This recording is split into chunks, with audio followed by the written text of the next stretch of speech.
think that dialogue is always a welcome development in relations between the EU and China, and the message is optimistic and positive on the whole. So first of all, from a European perspective, this means that there is some level of increasing coordination regarding relations with China.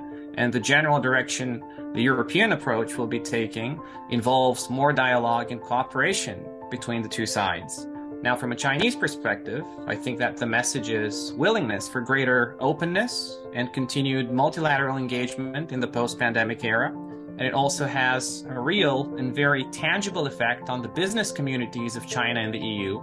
And this is because companies that might have been somewhat hesitant in terms of how they form their future strategy in this post-pandemic era have been given a clear sign that they should maintain their confidence that engagement between China and Europe will continue to develop. The largest area of cooperation between China and the EU is trade. I think a lot of the European leaders are looking for ways to enable more openings for the leading companies in their countries and to help them to do more business both in China and in Asia at large.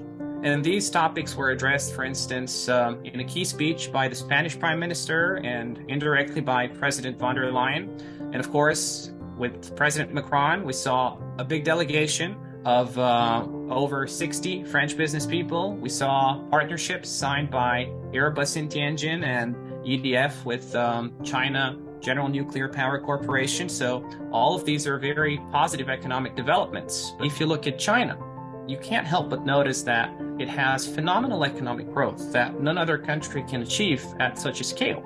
And the way that EU and China relations can be conducted, as we've seen from the recent visits, in a civil and cooperative manner can set a good example for other great power relations as well. The trade between these two huge markets also contributes to global growth. And potentially, if it develops well, this can help to prevent issues such as a potential recession in certain parts of the world. I think that most of them have always prioritized the opportunities that trade with China can open up.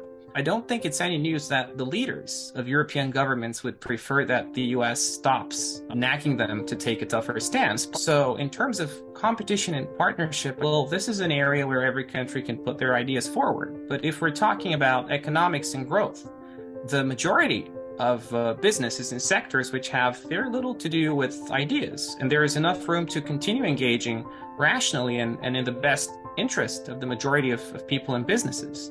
They all match up to amplify the importance that the benefits of developing EU-China engagement can have.